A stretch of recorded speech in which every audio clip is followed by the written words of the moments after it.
This is Fantasy Football Today from CBS Sports. On his way to the end zone. I'll tell you what, that was a spectacular play. It's time to dominate your fantasy league. What a play! Off to the races. Touchdown. Oh, he's done it again. Now here's some combination of Adam, Dave, Jamie, Heath, and Ben.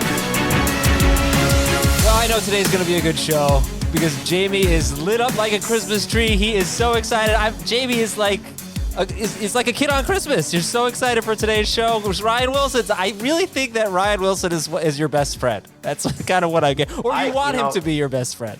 I do want him to be my best friend. I love Ryan to death. I think he's fantastic at what he does. I think I've said this time and time again. If you listen to FFT and 5, Ryan, we do our 5-minute podcast Sunday night for Monday. I was saying how everybody should listen to the show because you are the best at what you do.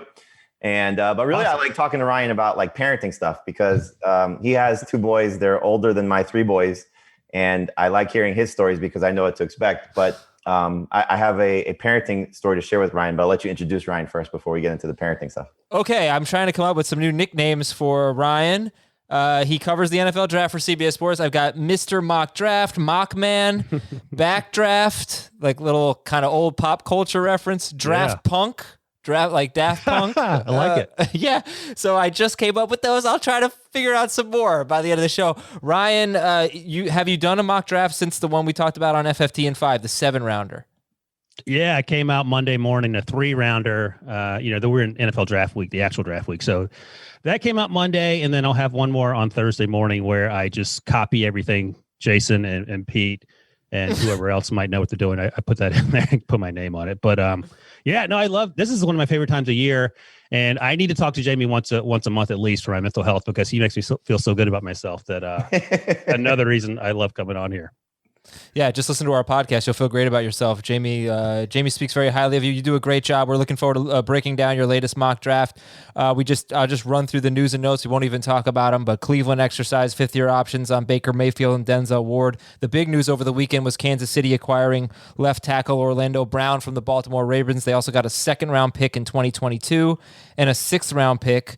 They're giving up a 1st-round pick, a 3rd-round pick, a 4th-round pick this year, and a 2022 5th-round pick. So the Chiefs gave up a lot. They give up their 1st-rounder, but they get Orlando Brown. That's a big deal and really makes you sleep better at night if you have Patrick Mahomes and all those guys in your dynasty leagues. Carolina considering trading back. Detroit trading back maybe. They're at 8 and 7 respectively. I'm going to ask Ryan who he thinks will trade back. In fact, I have NFL draft fill in the blank, and we'll do that in a moment. Let me ask you, though, just, in general, if you were going to sum up the draft in just a few sentences, people aren't, great at wide receiver, great at cornerback, whatever it is, sum up the 2021 NFL draft. Yeah, the wide receiver class is actually going to be pretty deep. Not quite as deep as last year, but that's a great place to start. There'll be some interesting running backs that probably go on day 3, but that can help you, I feel like, from a fantasy perspective. And, of course, the conversation will always be about the quarterbacks. There'll be 5 quarterbacks for certain that go in round 1. We'll see if a 6th one slips in there, which I think would be sort of silly, even by NFL draft standards. But, again, it could happen because of the 5th-year option.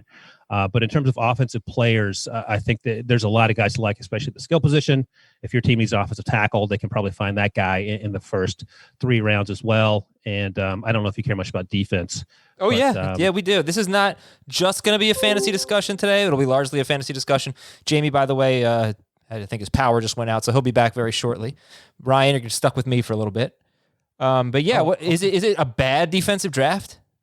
No, it's not. Cornerback will be fun. There'll be some guys there in the first few rounds that can help your team. Edge rusher is interesting that you won't get a guy that probably goes, your guy Dave Gettleman might take someone at 11 that's slightly overdrafted. But if they start going 15 to 30, that feels like the range when those guys go off the board. And again, like a team like the Titans need edge rush help. That would make some sense there. The Steelers perhaps at the bottom of round 1. The defensive line class is incredibly shallow. That is a concern. But linebacker, off-ball linebacker, which we typically don't talk about a lot in round 1, we're sort of moving towards those guys being more valuable. And we could see 2 or 3 guys go in the first round, but certainly a handful of guys in the first 2 days. And the same with safety. Safety is a sort of a fun position where we're seeing more hybrid-type players based on the Isaiah Simmonses of the world.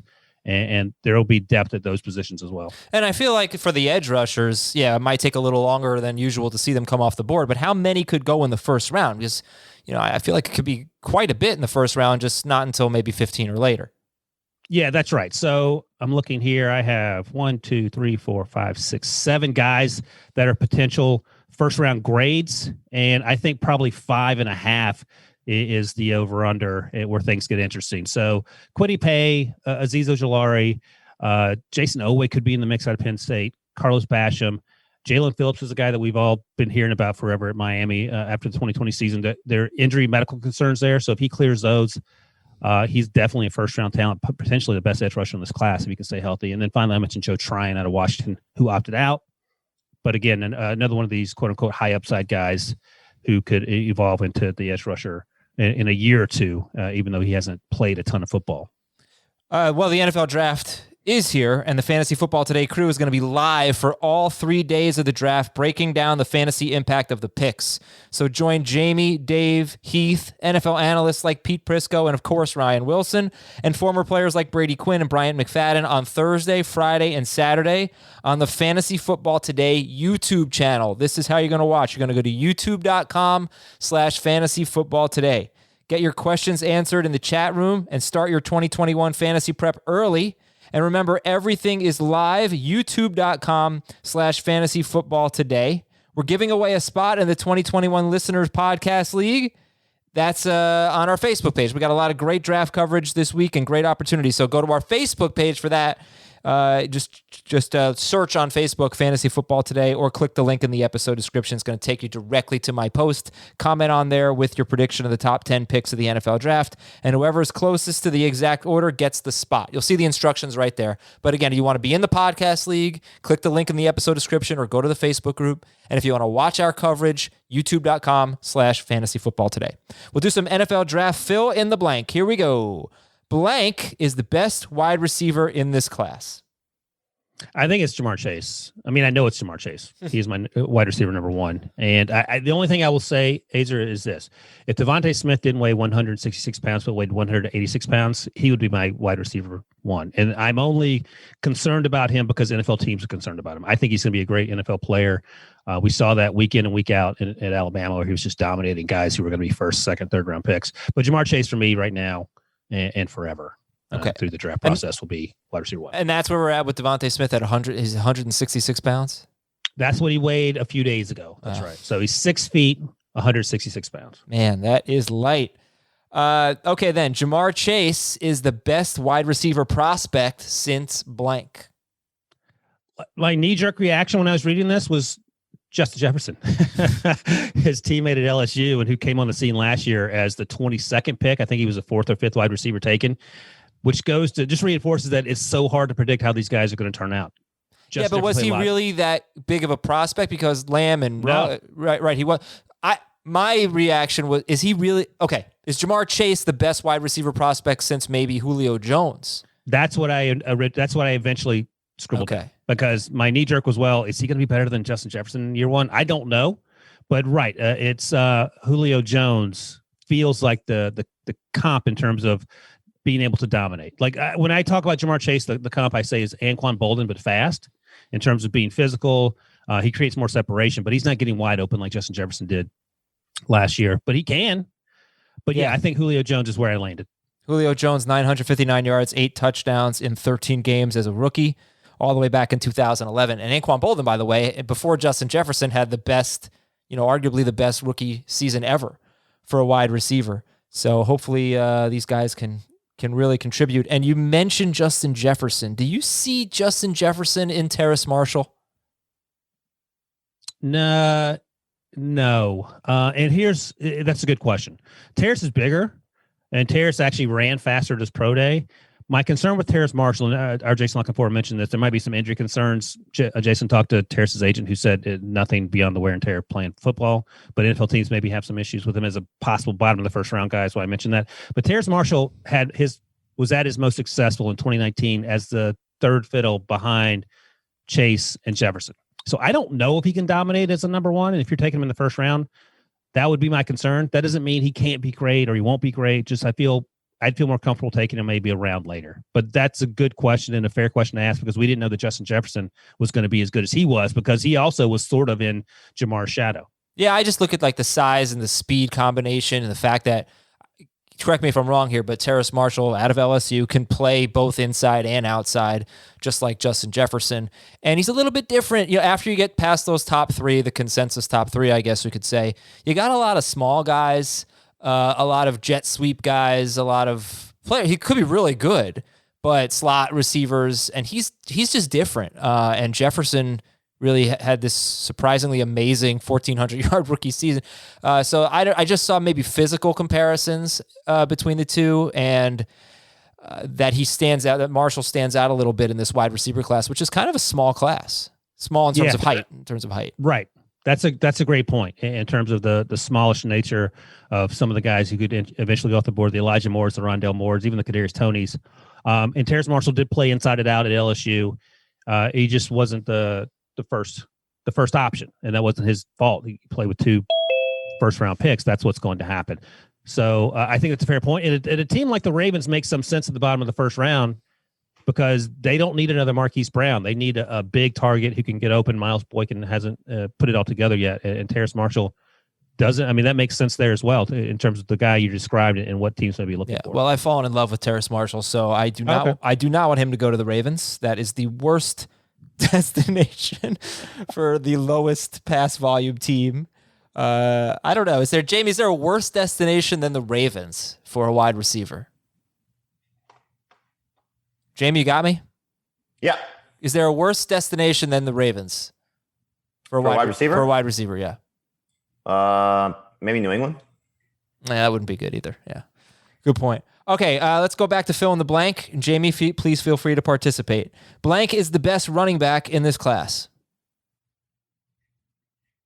Oh, Ryan muted up. Ryan's muted. There he is. I had to cough. Brinson tells me. Hell of a show today, huh? Brinson tells me at least. I'm bringing the Will Brinson energy. He tells me once a week to please unmute myself as the old person because I forget. I'm going with Najee Harris. He's been my favorite running back for quite some time. I know folks are partial to Travis Etienne, and I certainly understand that. Najee's a little older. But I think he is almost as dynamic. I think he's a slightly tougher runner, and that's the guy I like it. If he ended up going 24 to the Steelers, my homer team, I wouldn't hate it if some other things don't fall into place for them when they pick at the bottom of round 1. I know totally agree. Najee Harris. Blank running backs are selected in the first round. So William Hill has 1.5, and that's probably the great number. So if the Dolphins take a running back at 18, do the Steelers come back and take one at 24? Would the Buccaneers take one at 32? Would the Bills think about taking one at 30? I'll go over. I think it's going to be 2 running backs, but I don't feel great about that. I would take under. I think it's just going to be 1. I think it's going to be Harris. I think the surprise would be, though, if he slips to the Steelers. And like you said, I wouldn't also rule out, not only the teams you mentioned behind them, but maybe the Jets as well. Oh, yeah. Yeah, and let me check your latest draft. I remember the one from Friday. I know the way you had it was the Steelers took Javonte Williams right now you have the Falcons taking Javonte Williams. This is your latest one from this morning, right? Yeah, at 35. And you have the Jaguars taking ETN at 33. And so you have Najee Harris. I'm sorry, this is the first time I'm looking at it, actually. So it is Monday morning. Najee Harris to the Dolphins at 18. Okay. You got it. So Dolphins. Ryan, unlike the podcast you're usually on, our host is typically prepared. So this is catching him off guard. Jamie, I will tell you this. I did the 5-minute podcast you guys do last week with Adam, and I've never had a 5-minute conversation with Brinson, much less done anything resembling a podcast. It was so refreshing, and I very truly appreciated it. You mean the host didn't go, so what do you want to talk about? Ooh, I don't even know what today is. So anyway, Harris, 18 to the Dolphins, ETN, 33rd to the Jaguars, Javonte Williams, 35th to the Falcons. Jamie, if that were to play out that way, and you had Harris to the Dolphins, ETN to the Jaguars, Javonte Williams to the Falcons, how would you rank them in fantasy? Harris easily would be number 1. Williams would probably be number 2, just given the opportunity to play in Atlanta's system and probably get the better chance to start. ETN, I think, would actually overtake James Robinson probably by the middle of the season, if not sooner. But that would be something you'd have to keep an eye on. Just, I think, looking at all the scenarios. But, Williams would be in a great situation with the Falcons, and obviously Harris would be the best of that trio. Ryan, give me the scouting report on Javonte Williams. So he's a physical guy, right? Likes to hit people, run into people. I know that's why Emory Hunt doesn't really like him that much. He doesn't like that he runs the contact. He's not, I think Emory said he's not sure that's going to translate at the next level. And the other thing I want to know is I'm worried from a fantasy perspective about Williams that he's kind of like what we saw from Kenyon Drake maybe in 2020, where he wouldn't be used in the passing game, where he might be kind of a touchdown dependent guy. And maybe he's amazing and he's Derrick Henry or something, but tell me what you think about his versatility, I guess. And how much do you like him? I like him a lot. I think he weighed like 220, weighed about 200 pounds more than Michael Carter, the other running back in that system. And you're a U guy, right, Azer? Yeah. Yeah, so I mean, they absolutely destroyed that game. Every time we talk about these guys, we talk about that game. But the thing is, like, there's you can't explain what happened. You had Roche, you had Jalen Phillips, you have Bubba. What's Bubba's last name? Bubba Bolden. Yeah, Bubba Bolden in the back, who's really good, and they just got steamrolled. And the thing about like Javonte Williams, I think can catch passes. He and Michael Carter both had about the same number of receptions, like in the 20s. 25. Yeah. So they're capable of doing that. And just sometimes in those college offenses, you're not asked to do it a lot. I think he does. Pete Prisco jokes that Leonard Fournette runs to contact. I don't feel like that's Javonte Williams. I just feel like he's such a big bruising back that he runs through people. He's not looking to run around them, but he has that ability in open field to make guys miss. And we've heard sort of conversations. And if you look at the William Hill odds, I think it's plus 450 that he's the first wide running back taken. I don't think he's going to be the first, but I do know that teams at the bottom of the first round like him. And I think he, like, if he went to Pittsburgh, for example, I would love the idea of him being there and have no concerns about some of the things that Emory mentioned. That said, Emory was a Division I running back, and he understands the position. So I certainly take what he says seriously. But I don't see a situation where we're talking about Leonard Fournette type inability to see the whole based on what I've seen the people I talk to. So I think he's top 40 guy, top 45 guy, and he feels like some of the second round picks we saw last year at the running back position who came in and had a pretty good start to their careers because they weren't asked to do a whole bunch, but what they were asked to do, they did at a pretty high level. Do you like the comparisons, Travis Etienne to Alvin Kamara? I can see that for sure. And I've seen like the Le'Veon Bell to Najee Harris. If you squint, you can see that. Like Le'Veon Bell, although came out of Michigan State, he was much heavier. Like he was I don't want to lie, but I think he was north of 230. And then obviously he got down and got himself into really good shape and was more of a sort of, the patient guy behind the line of scrimmage. He wasn't that all the time at Michigan State. So I suppose I could see that with Najee Harris as well.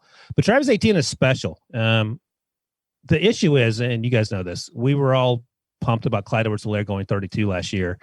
And at the end of the day, he wasn't the best running back in that class based on production. That may change, of course. So we don't know how this is going to work out. It's basically a crapshoot. But based on what you see in college, there's no reason to think that Etienne and Najee Harris won't be wildly successful in the NFL at some point. Sorry to keep cutting Jamie out. Jamie, my next question will be for you after this one. What do people... I can listen to Ryan talk all day. I'm fine. What do people make? I thank you for letting me just be on here to get it before everybody else does. Yeah. What do people make of Travis Etienne's senior season? Is it viewed as a disappointment? Look, people make fun of me for yards per carry, but it was way down, and 5.4 yards per carry is really not anything special for a college running back, and just way, way down from his previous 3 seasons. What do people make of that? Yeah, the issue for me wasn't so much the yards per carry. It was that he was a little looser with the football, which was curious. But I think when you talk to folks, no one seemed to really concerned about him hurting his draft stock. And you also, you think back a year ago, you sort of understand why he came back. He said he came back because he wanted to win a national title, and I believe him. But he also, that running back class was so deep last year, and he wouldn't have been the first running back off the board, I don't think. Maybe the Chiefs would have liked him at 32. But I think he would have probably fallen in that second round glut and maybe even slipped to bottom of round 2, early round 3. And he, as the old saying goes, he made himself some money by coming back. Although, as to your point, Adam, he didn't set the world on fire. And that's why a year ago, Najee Harris was probably a day 3 guy. So I think him coming back, he did himself a lot of favors. And that's why I like him slightly more than Travis Etienne. But again, if either of those guys went 24 to the Steelers, for example, I would be ecstatic about it. But I think you raise a fair question. Like, so what happened? And I think part of it was just that he wasn't as good as he was the year before. I don't think that's indicative of anything. It's just the biggest concern for me was he was a little looser with the football, and that's something that that's something that teams will take very seriously. I think some people viewed Trevor Lawrence not as good as he was the year before too. So it's just a byproduct of teams getting an extra year to see you and understand what you do and trying to negate some of the things that you do well.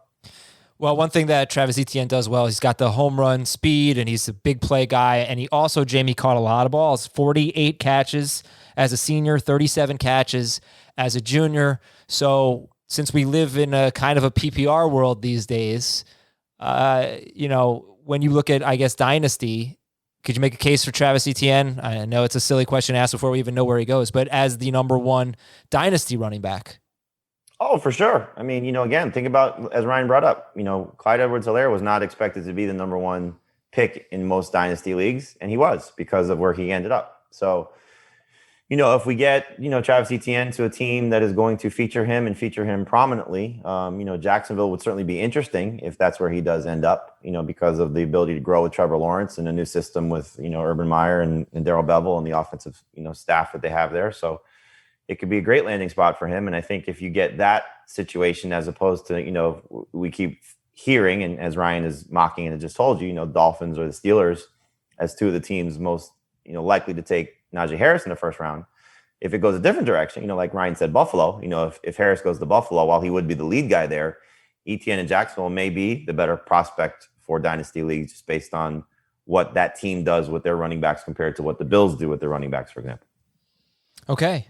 And Ryan, correct me if I'm wrong here, but Javonte Williams, several years younger than Najee Harris. Najee Harris kind of old, 23 years old. So Javonte Williams is younger than both of them. It would go Harris and then Etienne and then Williams in terms of age. But from a dynasty standpoint, that might not be insignificant. So something to keep in mind.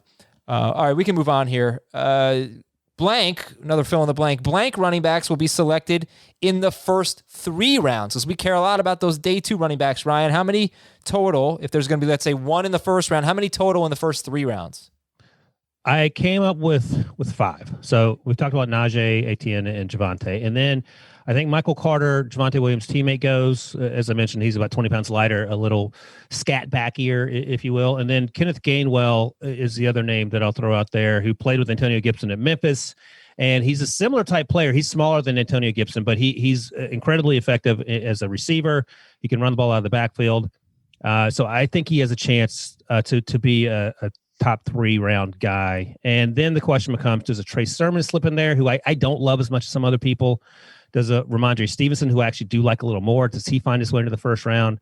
And I'll mention one more guy who I think was on Prisco's Better Than team, Demetric Felton, who played at UCLA as a running back, worked out as a wide receiver at the Senior Bowl and did pretty well. And that, again, puts him in that, the Prisco airback term, a guy who can run and also catch the football coming in the backfield. But I'll stick with 5 A's guys that I think are almost certainly going to be top 3 round.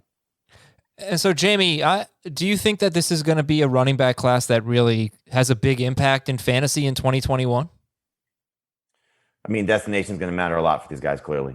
So as we saw with last year's group, think about when Antonio Gibson was drafted, for example. Think about when Zach Moss was drafted, for example. Those were the guys that were basically like 4 and 5 in terms of the fantasy rankings, behind Clyde Edwards-Helaire, behind J.K. Dobbins, behind, I guess maybe lower than 4. Yeah, because you had Akers, you had Taylor. Yeah. They were probably like 6 and 7. So you see where they ended up.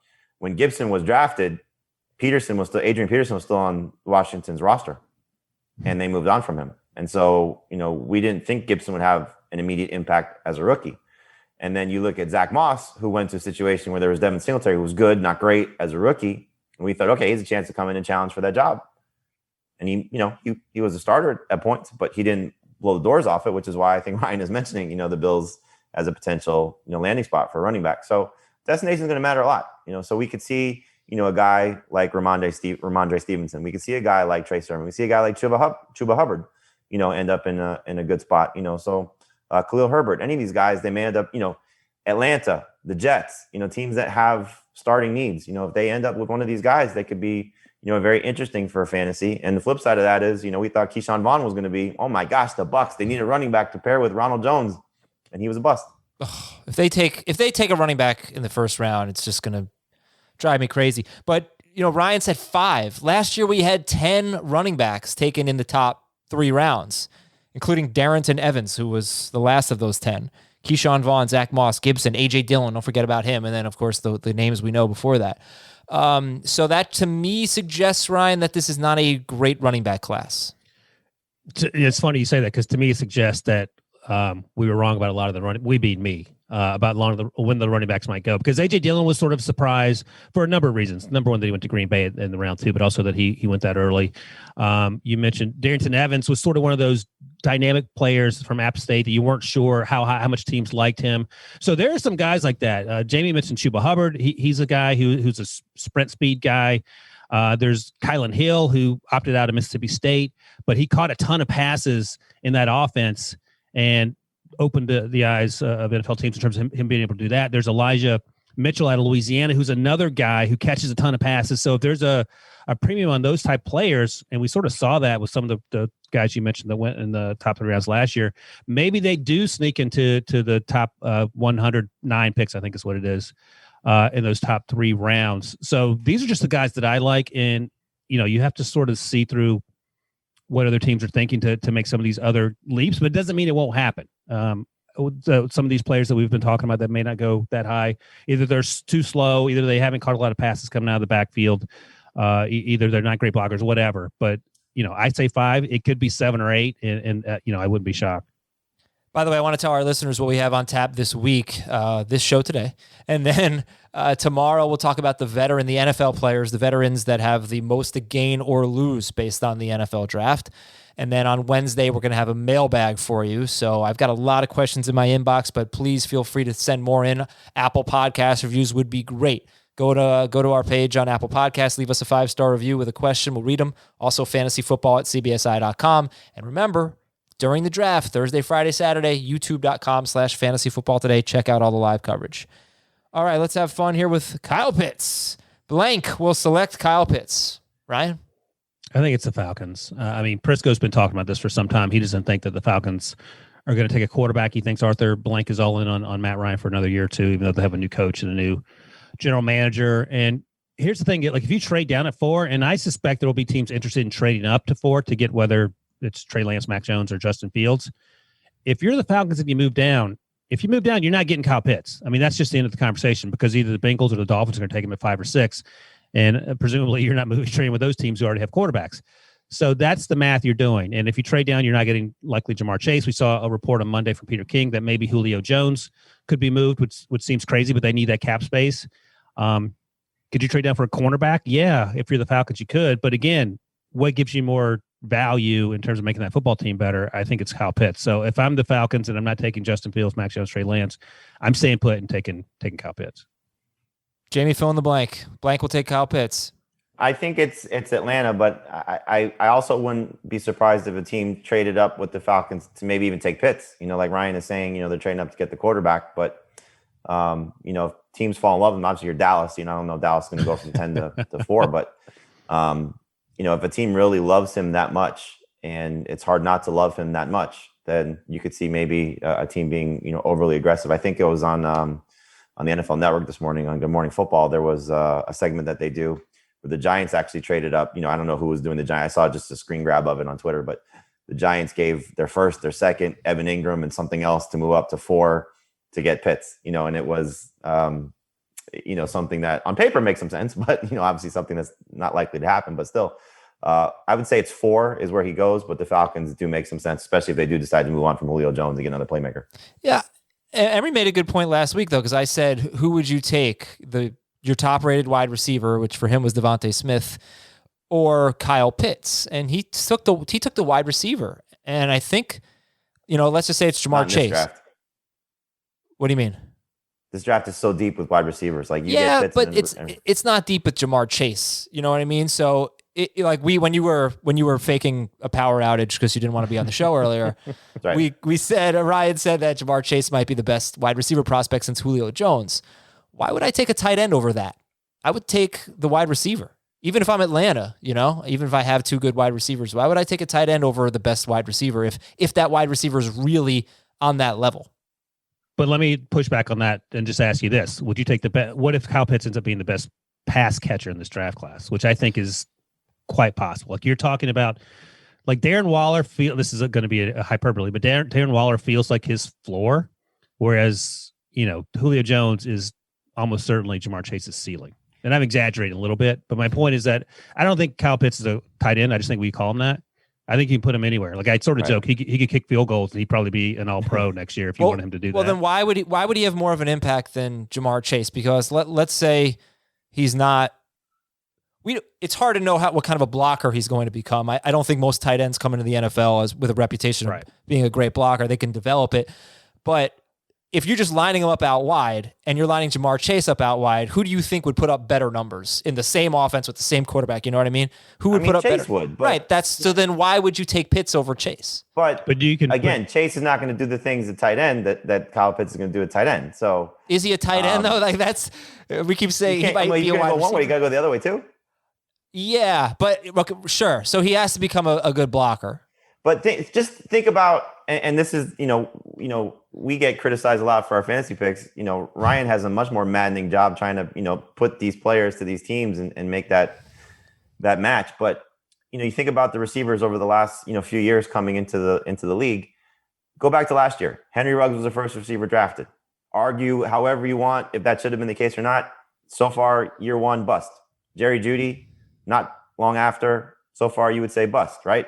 I'm going to look, TJ Hawkinson. I would push back on that too, but I'm saying just the way that he performed in year one did not live up to being a first round caliber wide receiver.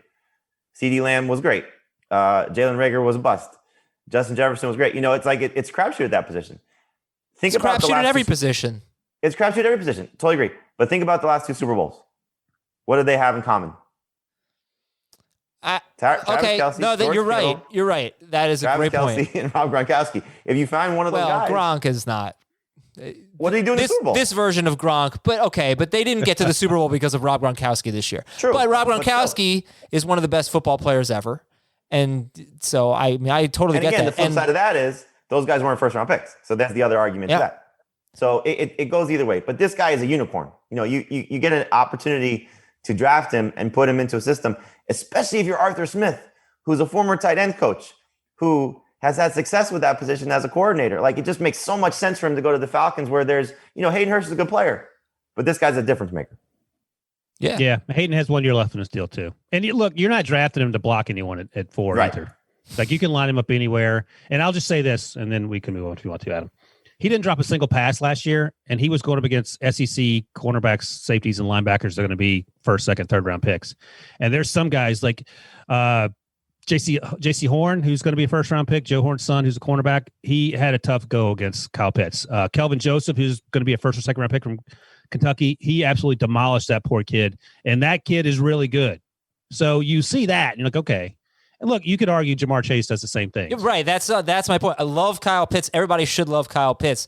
But I do think wide receivers have a little bit more of an impact than tight ends. Unless you're talking about a guy, I think George Kittle's the best tight end in football because he's more complete. If Pitts became that type of player where he's a monster blocking, that'd be another thing. But the best wide receiver in football versus the best tight end in football, I'm probably taking the best wide receiver. All right, let me ask you a specific question, then we can move on if you want. And let's ask another stupid question. All right, so let's say that Jamar Chase goes to the Bengals, Kyle Pitts goes to the Falcons. Who's more productive next year? I would guess Chase because tight ends are rarely. What do you think? I think it's Pitts. See, if you're the Falcons, right, you know that Julio's at the end of his line. I think if I saw this correctly, they only have 20 players on their roster right now that have a salary. Wow. It's like something ridiculous. Like their roster's in shambles. So if you want a chance to compete this year, what's the best way for the Falcons to compete? It's to score as many points as you possibly can, because your defense is probably going to be horrible. So you line up Julio, Calvin, Pitts, and take the best of still Matt Ryan and say, we're going to score 40 points a game if we can. What do you make of the fact that we just know that rookie tight ends typically don't do that well? But to Ryan's point, he's not a typical tight end. He's going to... I know, but I mean, Chris brought up the point. Vernon Davis was this kind of freak. He didn't. Oh. I don't think he did that much as a rookie. But he's also stepping into a situation where he doesn't have to be the focal point. I know, and people, please don't. Everybody, please don't interpret this as my hating on Kyle Pitts. I think he should probably go, I don't know, 7th or 8th at the latest. But Jamar Chase could obviously have a huge rookie season too. And no matter how good the tight ends have been, they really just don't do much in their rookie season. So it seems anyway. But you're also not looking, you're drafting, you're not looking your rookie season. You're looking for what the these guys are question gonna do for was who, right? What was the question, Ryan? It was Jamar Chase goes to the Bengals and Pitts goes to the Falcons. Who has more production in 2021? That was the question. Right. I said Jamar Chase. Right, but it's also like, is it, and this goes for both players, is it production leading to wins or is it empty production leading to, stats? I don't know how to answer that. Like if you're just telling me who's going to have better stats, I would guess it's Jamar Chase. Like if Kyle Pitts goes, 55, 608, is that a more impactful season than Jamar Chase going 75, 1,007? No. 600, you're 400 yards? No.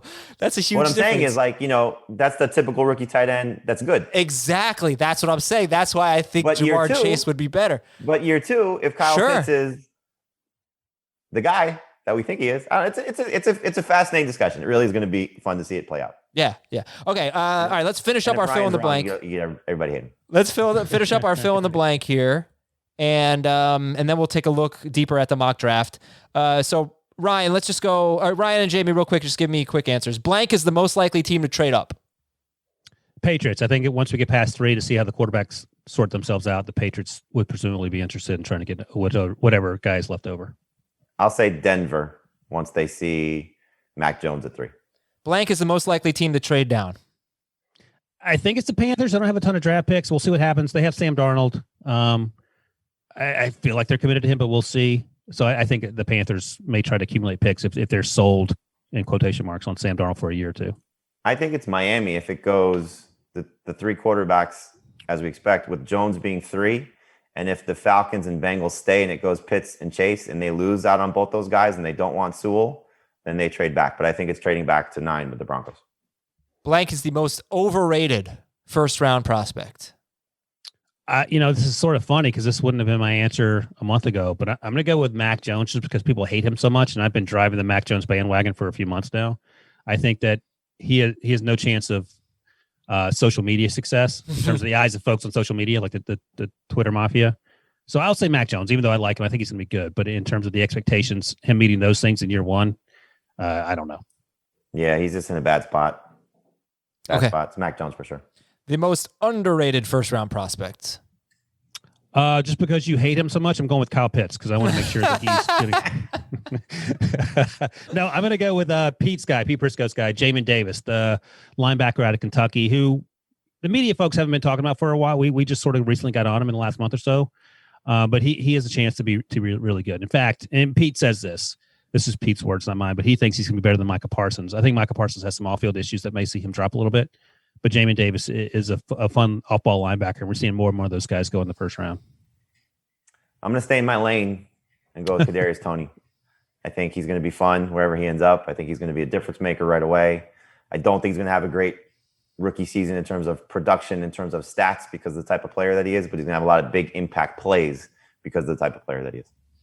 All right, we're going to take a break here. When we come back, we will break down Ryan's mock draft with 3 quarterbacks going with the first 3 picks. Who does he have going 3rd overall? And we'll talk more about Kyle Pitts, I'm sure. No, we'll probably not. But we got a lot to talk about. We'll be right back on Fantasy Football Today. This episode is brought to you by HP Instant Ink. No one is reading your mind, but HP Instant Ink knows when your printer is running low and sends you new cartridges, so you never have to think about ink. Save up to 50%. You'll pay less than $5 a month for ink and never run out again. Find out if your printer is eligible and enroll today at hpinstantink.com. Conditions apply. For details, visit hp.com/instantink Spotify. This episode is brought to you by Athletic Brewing Company. Athletic Brewing offers delicious craft beer that just happens to be non-alcoholic. At only 50 to 70 calories per can, it's for beer lovers that don't want to compromise their social life or choose between having great beer and keeping their edge. The great flavors found in other craft beers simply weren't available in non-alcoholic beer, so they brewed the beer that they wanted to drink and found a better way to make better non-alcoholic beer. Brewing awesome non-alcoholic beer isn't the only way Athletic Brewing makes a positive impact on people's lives. With their 2 for the Trails program, they donate 2% of all sales dollars to maintaining trails and parks that are often underserved by government budget shortfalls. These spaces are at the center of getting outside, being active and mindful, and spending time creating memories with friends and family. Visit athleticbrewing.com and use code podcast15 for 15% off your first order. That's podcast15 for 15% off your first order. 40 minutes in, we haven't talked about quarterbacks. How about that? Zach Wilson, 2. Of course, Trevor Lawrence, 1. So who is it going to be at number 3? But before we get to that, Ryan, how good is Trevor Lawrence? Well, here's the thing. And Jamie sort of touched on this earlier. He had he wasn't necessarily great throughout the 20 season, excuse me. Part of that was probably COVID related. He wasn't great to start his sophomore season. There were times, in fact, early on in that sophomore season, the first 3 or 4 games, we're like, okay, this isn't the same guy we saw as a freshman. What's going on? And I've often equated that to Justin Fields only playing a year and a half and why people don't seem to be as high on him as they should. I think he's going to be a really good player. He just needs a little more time to grow into the role, and that's fine. But if Trevor Lawrence is, I've been saying this for a while, if Trevor Lawrence is 75% of Justin Herbert in year 1, that's a home run for the Jaguars. I don't like Justin Herbert played out of his mind for the Chargers. And I was shocked. I think a lot of people were shocked how well he played, but I credit to him for doing it. And I don't know if Trevor Lawrence can reach that in year 1 in an organization that isn't as put together as Los Angeles, for whatever warts the Chargers do have. So I'm going to say 75% of Justin Herbert is a great start, but I'm sort of hesitant to see how this is going to play out. Just with all the moving parts. Urban Meyer, is he going to stay? The playmakers around him, the issues, on defense, so on and so forth. And you have Mac Jones going 3rd. So we had a tweet from Rappaport last night that it's between Mac Jones and Trey Lance. What do you think? I wasn't laughing at that. Sorry. Mac Jones and Trey Lance. Something crazy going on in my house right now. What do you think is Mac Jones? I think, but again, that's just a hunch. I think he fits. Like he's like the best of what Kyle Shanahan wants. And I know we always think about the picture of Mac Jones with his shirt off looking like me in a tank top going to the beach to, sit in a lounge chair and drink 6-pack. But I say all the time, like go back and look at the scouting reports last year for Tua. They're literally word for word the exact same thing that people say about Mac Jones, but there's no but behind it. But he looks like a slob, but whatever. People had no issue with Tua being a top 5 pick except for the hip. And he still went the top 5. I say all the time on the Pick 6 podcast, if you take Mac Jones's head and put it on Tua's body, everyone's like, oh, that guy's a top 5 pick all day long. And I think it's literally a case of body shaming and the fact that his middle name is McCorkle. So I think those two things really go against him. And I said earlier, I think it's going to be unfair to whoever goes 3 because of the pressure that goes playing for 49ers after giving those 3 first-round picks. But, when you talk to people in Senior Bowl, the coaching staff that was there, and the Panthers were the coaching staff of the Mac Jones team, and the scouts that were there, they all say that Mac Jones is so incredibly smart. And I don't mean like, oh, he's smart for a senior in college. He's smart for a guy who's been in the league 4 or 5 or 6 years.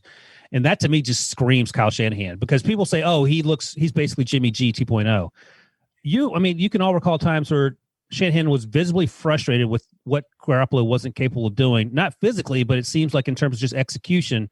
And I think Mac Jones gives him that. That said, if it were Justin Fields or Trey Lance, I'd be like, oh, I can see that too because Shanahan's so good at his job. Basically, anyone fits Shanahan's system. But I've been riding the Mac Jones train for a while, so I'm going to stick on it for a few more days. I think if it ends up being Jones, it's because Shanahan feels it's the best fit for what he does. And the knock on any Alabama quarterback, which is understandable, or any quarterback coming from an elite program is, well, he played with all of this talent around him. He's stepping into a situation, Mac Jones, with a very good offensive line, an above-average offensive line, obviously, in a great system, with pretty good weapons around him in George Kittle, Ayuk, and Deebo Samuel. It may not be the best, but it's certainly in the upper half of the league, and a run game that's going to support him, and a defense that's not going to put him in some bad situations. He's going to probably look a lot better than what the expectations are right now. Now, that being said, it feels as if, and if you talk to, Pete Prisco, for example, our NFL senior columnist, I don't have my water. Sorry. That Justin Fields is the better pick. I think probably a lot of people feel that way. Trey Lance feels like maybe he has the higher ceiling of all these guys because you just don't know. And the hope is that he becomes Steve McNair or he becomes, Josh Allen, the names you're hearing most associated to him. So it could really go any one of those three ways. It just feels as if Mac Jones is a reach at that point.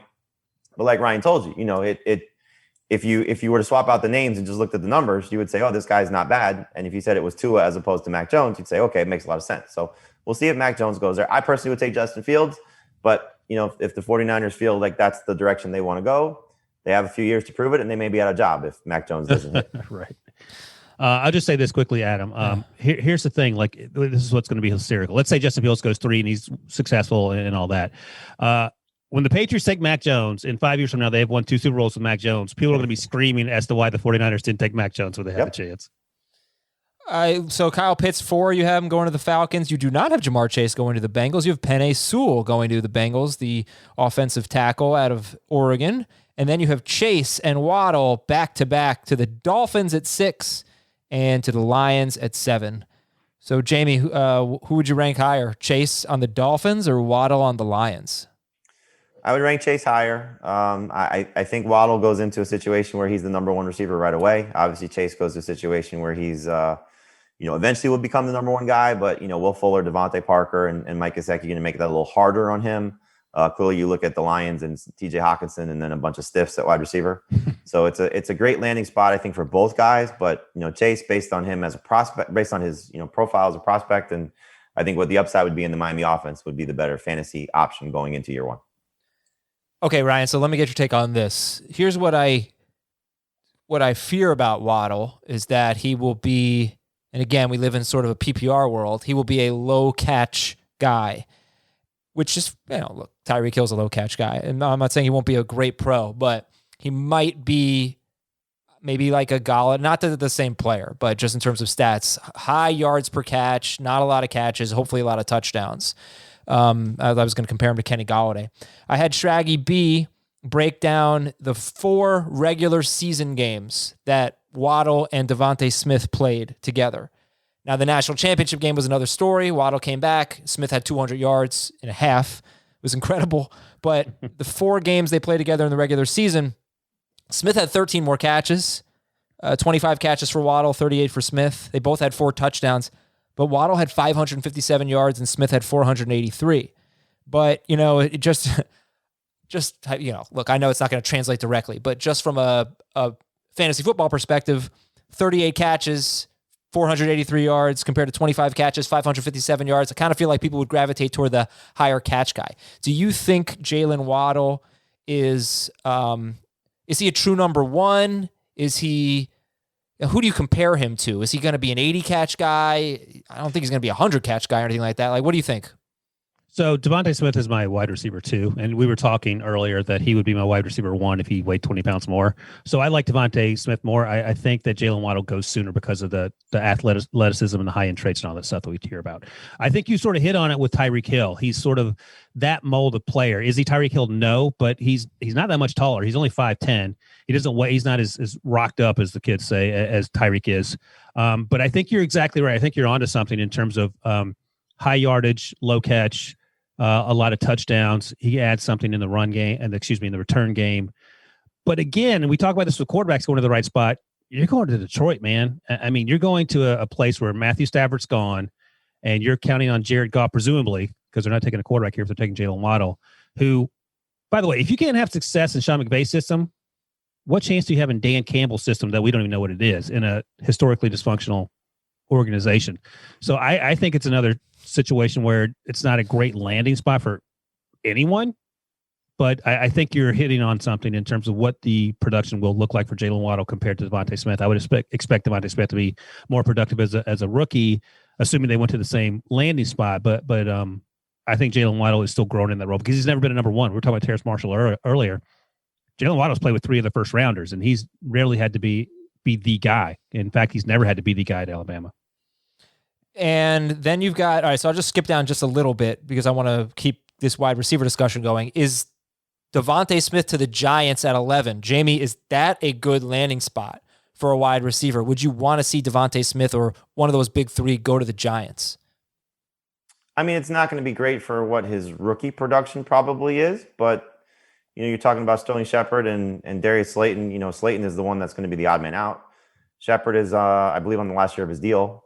And so, if Daniel Jones is the guy that, you clearly hope him to be, Adam, most Giants fans hope him to be, or, the positive ones, then you're doing what you should do to a young quarterback, is surround him with talent, and so you bring in Kenny Golladay, you draft Devontae Smith, you still have Shepard and Slayton for this year.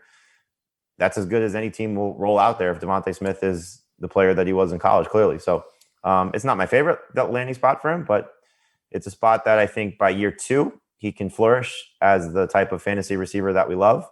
And maybe by year 3, he's a star, so that all depends on how good Daniel Jones is and what the Giants coaching staff looks like by then. All right. And then the picks I skipped in between Waddle at 7 and Smith at 11. You have Justin Fields going 8th to the Panthers. Rashawn Slater, the offensive lineman out of Northwestern. Do you think he's a tackle or a guard? I've talked to teams that think he's a tackle. I've talked to teams that think he's a guard. I think he can play either place and help right away. So the Broncos, who knows what the Broncos are going to do? Jamie's talked about them possibly taking a quarterback. But if you're rolling with Drew Lock, you might as well protect him, or Teddy Bridgewater, whoever it is. And I think Rashawn Slater gives you that versatility. And then you have Trey Lance going 10th. Jamie, I think they should take a quarterback. I just don't think Drew Lock is the answer.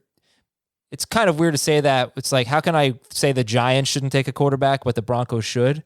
Well, because in this scenario, all 5 quarterbacks are off the board by the time the Giants pick. Where in Ryan's mock, you still have Trey Lance on the board for the Broncos at 9. What would you do if you were the Broncos at 9? I mean, I'm taking a quarterback. I just think you got to give Drew Lock some pressure, to prove that he's the guy. And if he, excels, then you play it out and see how it all works out. But if Trey Lance is sitting there and I'm Denver, I have a hard time passing on him. Obviously, if Justin Fields is sitting there, that's a no-brainer. But like I said, I think Denver is going to be aggressive. And if, it is Mac Jones at 3 and you still have Justin Fields and Trey Lance on the board 4, 5, 6, I think those are prime spots for Denver to jump up a few spots. It's going to, cost them their first and probably their second. But, if as long as it's not mortgaging the future too much, you go out and see if you can get one of those guys. And, that's a great roster right now. The offensive line is in good shape. The receiving core is in good shape. The defense is rebuilt. The run game should be strong. The quarterback is the question, and Fields to me is the likely answer to help them right away. Lance probably more so down the road. All right, Jamie, I think you have to hop off now. I do. Ryan, I love you. You're the best. I hope this week goes well for you and all of your picks are successful, and we will share our parenting stories another time. Oh, yeah. We were supposed to get a parenting story. Oh, we got gypped. Right. All right. Thank you, Jamie. Ryan and I will finish up. As we look at pick 12, you have the Philadelphia Eagles, and kind of interesting the way this played out, getting Patrick Surtain. And I just thought at 12, all you need is one defensive player to get taken in the top 11, assuming the 5 quarterbacks are going to get taken in the top 10.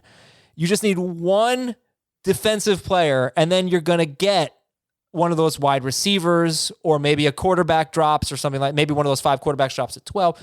But the first 11 picks are all offense for you. So, right? So the Eagles take Patrick Surtain at 12 as the first defensive player off the board. Yeah, and it's funny that you mentioned that, because I went back and looked last week because I had nothing else to do, how far you have to go back to find a defensive player falling out of the top 10 pick. And it's 1957. What? So wow. A defensive player goes in the top 10 every single year. And don't forget, I mean, 20, 30, 40 years ago, defensive tackles sometimes were the first overall pick, and because defense was sort of, that's how you built your team. So this would be absolutely unprecedented and almost hysterical. I mean, you're a Giants fan. You could appreciate the fact that the Eagles are trying to manipulate the board. They're going to get a playmaker, and then they trade down 12 and they have to settle for a defensive player. The good news is they need help in that secondary desperately. But, I mean, they traded down from 6 where they could have had Jalen Waddle, Justin Fields, if they were going in that direction, Rashawn Slater, if they decided to stay put, Devontae Smith, and instead they have to settle, quote unquote, for Patrick Surtain. Fields need, but it's not as a sexy a pick as one of these receivers. So what do you think about Surtain and this defensive back class? We're going to start seeing cornerbacks come off the board around here. Cornerbacks and edge rushers going to kind of take over for a little while. Yeah, so the best case scenario for the Eagles here is if the Broncos pick a cornerback, or maybe the Cowboys do it 10 and don't trade down.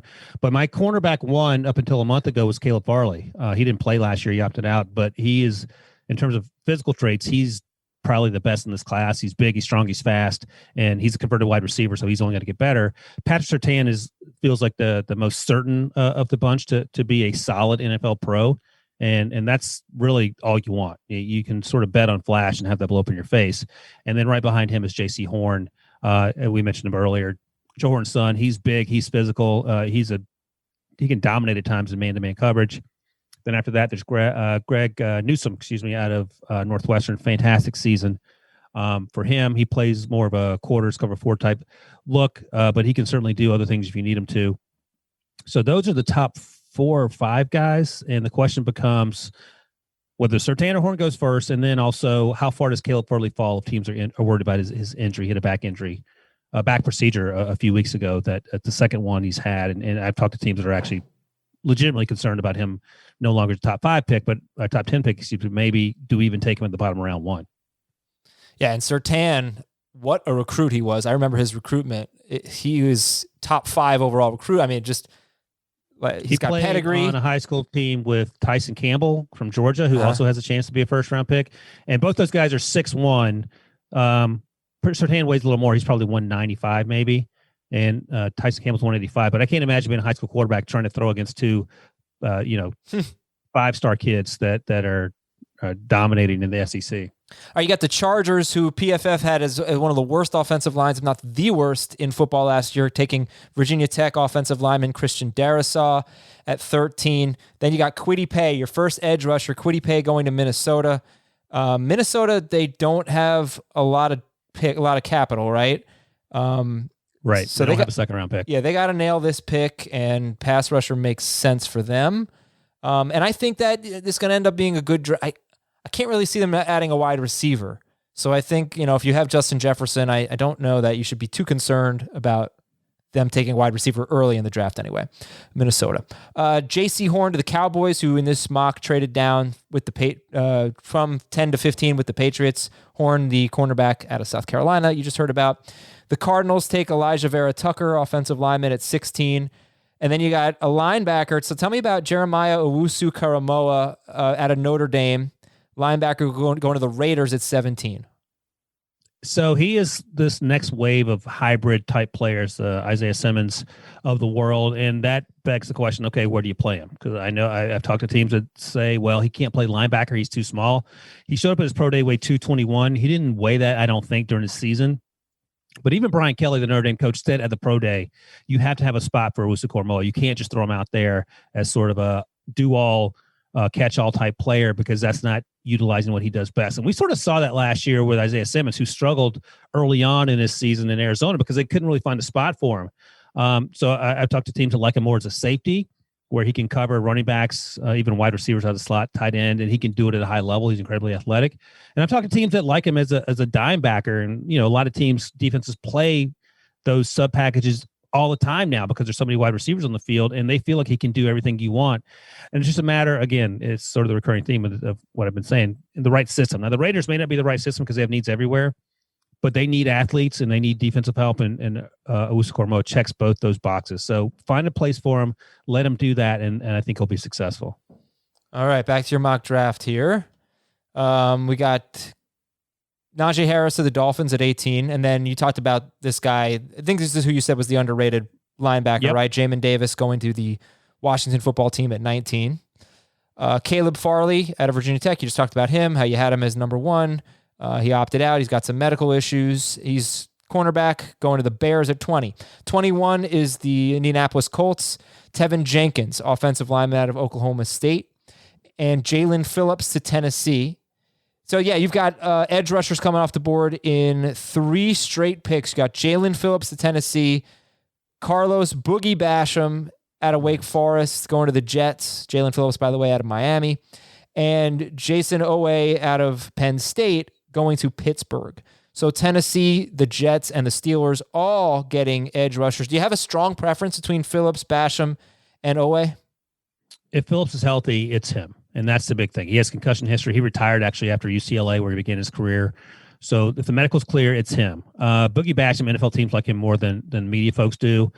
He's like 274, and so he can play up and down the defensive line. And Jason Oweh he's just learning. He literally started playing football as a junior in high school, and he had 0 sacks last year at Penn State. But he is so quick twitch, and you can see him being trying to figure it out. And once he does, I think he's going to be really good. He ran a 4.4 at his pro day.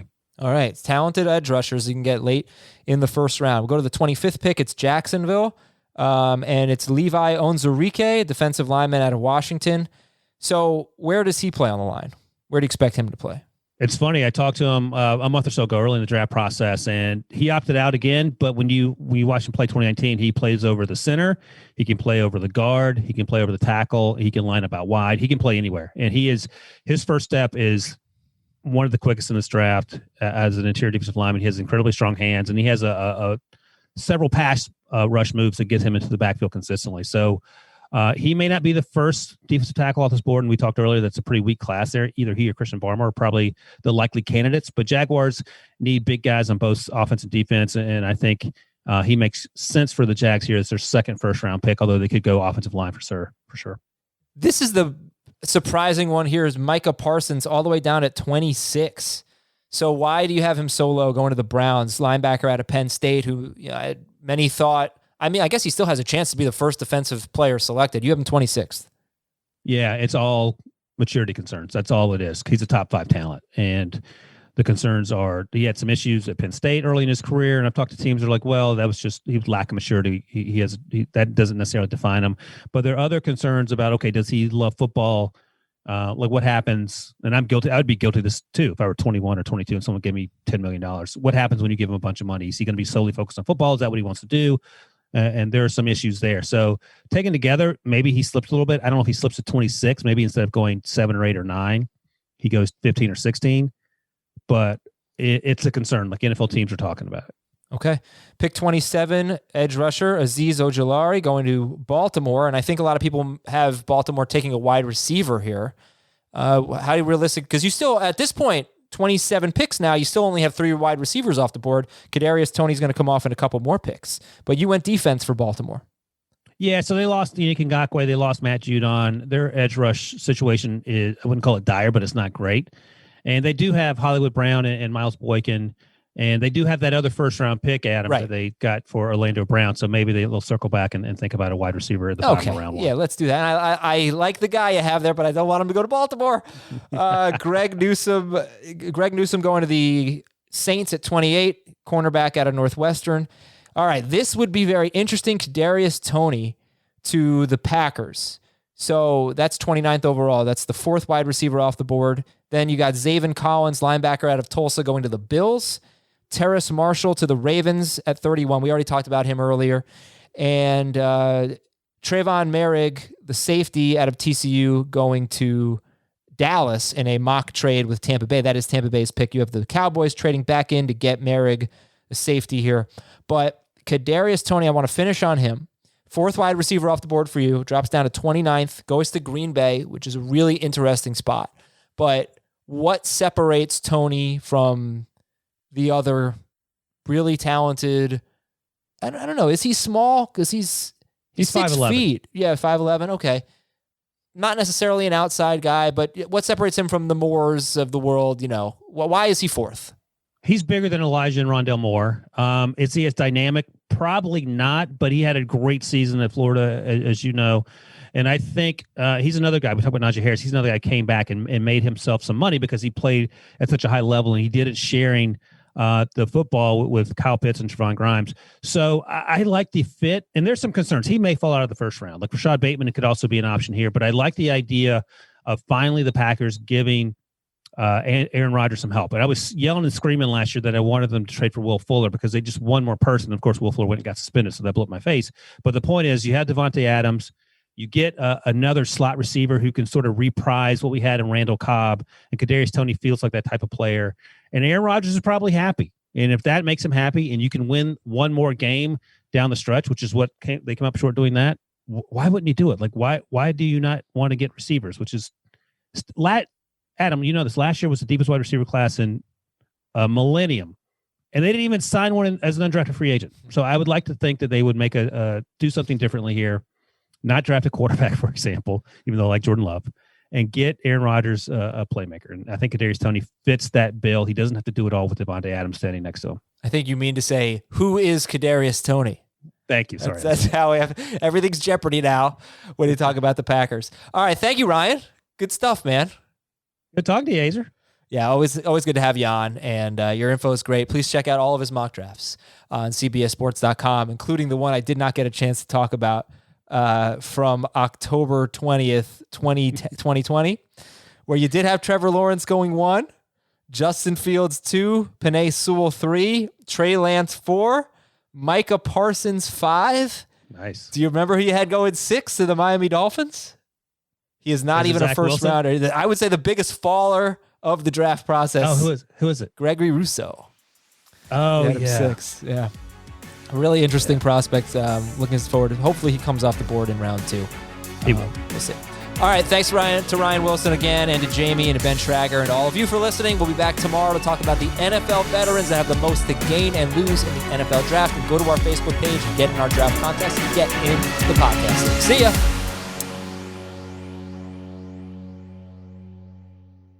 You don't know when the Mamba's coming, it's just shoot. That's it, bro. You know, if Kobe is talking to you, right, it's probably too late. Yo, it's two-time Super Bowl champ, Bryant McFadden, co-host of the All Things Covered podcast with my cousin and All-Pro Vikings cornerback, Patrick Peterson. Tune into this week's episode featuring a legend from a different sport. Chris Bosh joins the show to talk about his new book, teaming up with Kobe in the Olympics, some what-if scenarios with the Big Three, how many more rings LeBron James will win, and much more. Download and follow All Things Covered wherever podcasts are found.